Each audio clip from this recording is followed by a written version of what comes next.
Salam. Bugün gəlin Azərbaycanda çox nadir bir hadisəyə, iki böyük bayramın qovuşmasına baxaq. İlk baxışda bu tarix sadəcə yazın gəlişidir, təbiətin oyanışıdır. Amma bugünü bu qədər özəl edən başqa bir şey də var. Əvvəla, bu hamımızın sevimlisi Novruzdur. Təbiətin yenidən canlanması bayramı. Hətta Şamaxı Astrofizika Rəsədxanası da təsdiqləyir, bu, yazın gəlişinin ən dəqiq anıdır. Novruzu biz 4 çərşənbə ilə qarşılayırıq. Hər biri də bir ünsürə həsr olunub. Bayram süfrəsi isə rəmzlərlə doludur. Hər nemətin öz mənası, öz arzusu var. Bilirsinizmi, şirniyyatlarımızda bütün bir kainat gizlənib. Baxın, baklava ulduzdur.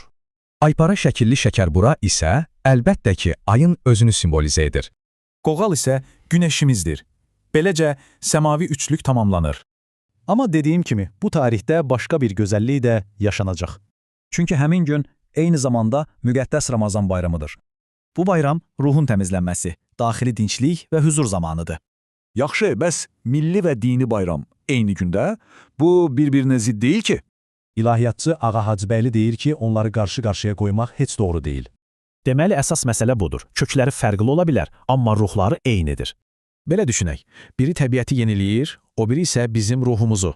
Bu qovuşma əslində sevincimizi və mənəviyyatımızı 2 qat artırmaq üçün bir fürsətdir. Birlikdə hər ikisi eyni mesajı verir. Yenilənmə, saflıq, birlik və əmin-amanlıq.